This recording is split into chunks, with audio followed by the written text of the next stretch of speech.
Welcome to రాగారిల్లు. ఈరోజు special గారెల recipe అండి. గారెలకు పప్పు ఎన్ని గంటలు నానబెట్టాలో, ఎలా రుబ్బుకోవాలో చాలామందికి తెలియదండి. నూనె పీల్చుకోకుండా రుచికరమైన గారెలు ఎలా చేయాలో వివరిస్తాను రండి.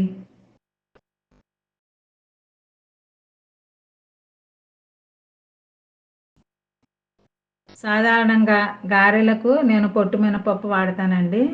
మినపగుండ్లతోనూ గారెలు చేయొచ్చు, కానీ మాకు ఇదే అలవాటు. చూడండి, నేను 2 గ్లాసులు మినపప్పు వేస్తున్నాను. మీరు మీకు కావాల్సినంత మొత్తంలో తీసుకోవచ్చు. ముందుగా మినపప్పును 2-3 సార్లు శుభ్రంగా కడిగి నానబెట్టుకోవాలి.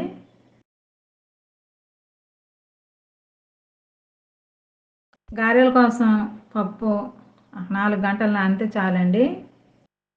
ఇడ్లీ, దోశలకు నానబెట్టినట్టు 7-8 గంటలు నానక్కర్లేదు. 5 గంటలైనా పర్వాలేదండి. అంతకు మించి నానితే నూనె పీల్చే అవకాశం ఉంటుంది. అందుకే నేను ఎప్పుడు గారెలు వేసిన పప్పును 5 గంటలు నానబెడతానండి. ఎక్కువసేపు నీటిలో ఉంచనండి. చూడండి, పప్పు బాగా నానింది. ఇప్పుడు దీన్ని పొట్టంతా పోయేలా శుభ్రంగా కడగాలి.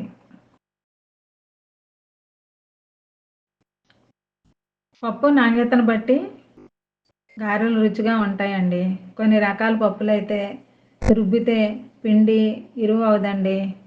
పప్పు మంచిదైతే పిండి ఇరువు అవటంతో పాటు రుచి కూడా చాలా బాగుంటుంది.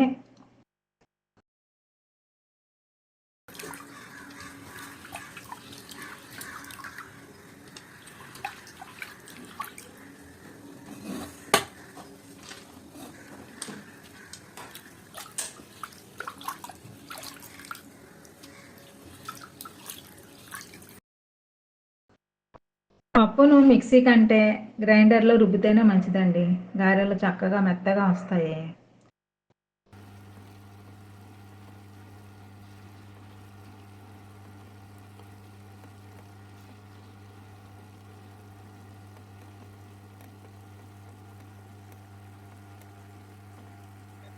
గ్రైండర్ స్టక్ అయితే కొద్దిగానే నీళ్లు చల్లండి, మీరు ఎక్కువ పోయొద్దు.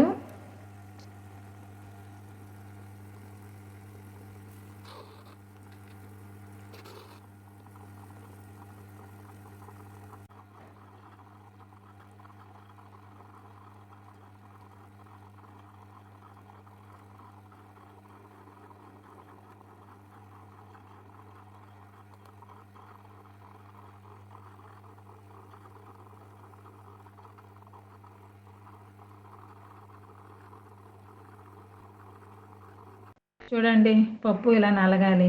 మరీ మెత్తటి పేస్ట్లో ఉండకూడదు. అక్కడక్కడ చిన్న పలుకులుగా గట్టిగా ఉండాలి. మరీ మెత్తగా రుబ్బితే నూనె పీల్చేసుకుంటుందండి. గారెలు తినటానికి అంత టేస్టీగా ఉండవు.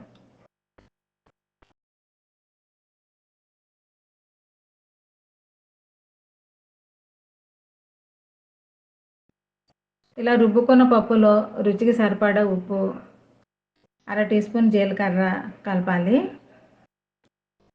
ప్లెయిన్ గారెలు తినేవారికి ఉప్పు, జీలకర్ర వేస్తే చాలండి.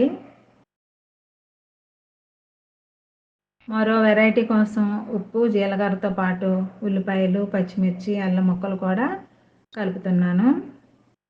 మా ఇంట్లో ఒక్కొక్కరిది ఒక టేస్ట్ అండి. ఒకరికి ఉల్లిపాయ స్టఫ్ కావాలి, మరొకరికి ఉండొద్దు. అందుకే వారికి నచ్చినట్లే గారెలు వేస్తాను.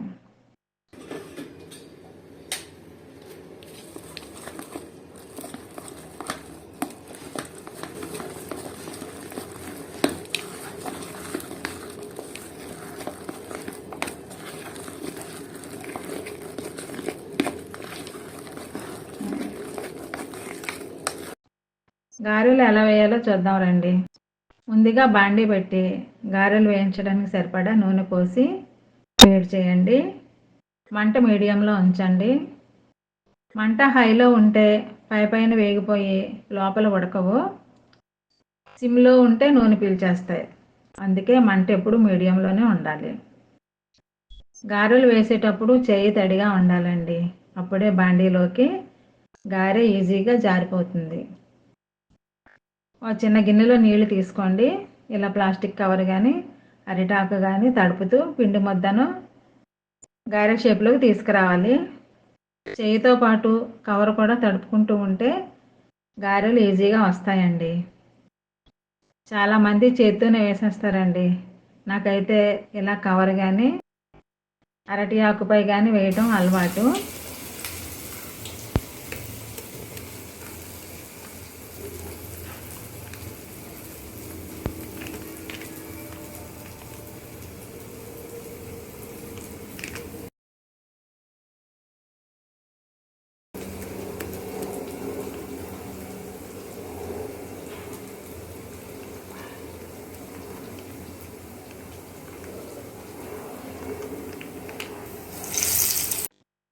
మంచి బ్రౌన్ కలర్ వచ్చే వరకు గారెలు రెండు వైపులా ఫ్రై చేసుకోవాలి.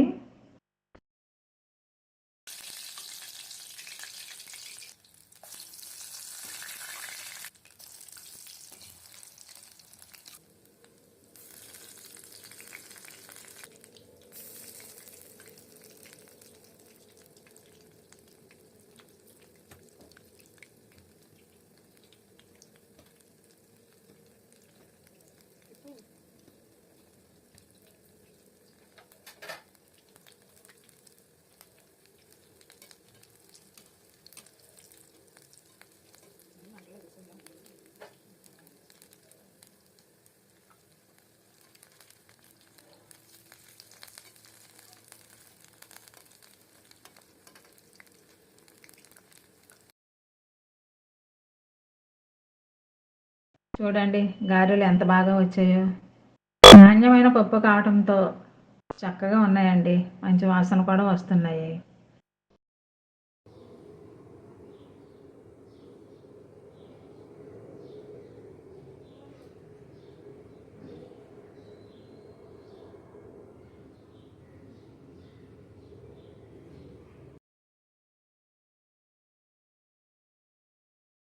పైన క్రిస్పీగా లోపల మెత్తగా వచ్చాయండి గారెలు. నూనె కూడా అస్సలు పీల్చుకోలేదు. చూసారా గారె లోపల స్పాంజీలా ఉంది. చేతికి కూడా ఎంత మాత్రం నూనె అంటుకోవడం లేదు. పప్పు గట్టిగా రుబ్బుకుంటే ఇలా ఉంటుందండి.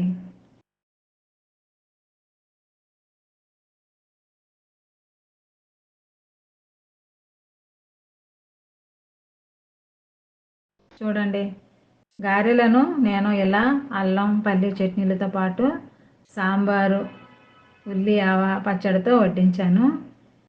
ఈసారి గారెలు చేసినప్పుడు నేను చెప్పినట్టు చేయండి, చాలా బాగా వస్తాయి. టిఫిన్స్లోకి మరిన్ని టేస్టీ చట్నీలు ఎలా చేసుకోవాలో త్వరలోనే చూపిస్తానండి. ఈ వీడియో మీకు నచ్చితే లైక్ చేయండి, షేర్ చేయండి, సబ్స్క్రైబ్ చేసుకోండి. మరిన్ని రెసిపీస్ కోసం మా ఛానల్ రావు గారిలు ఫాలో అవ్వండి. Thank you for watching my channel.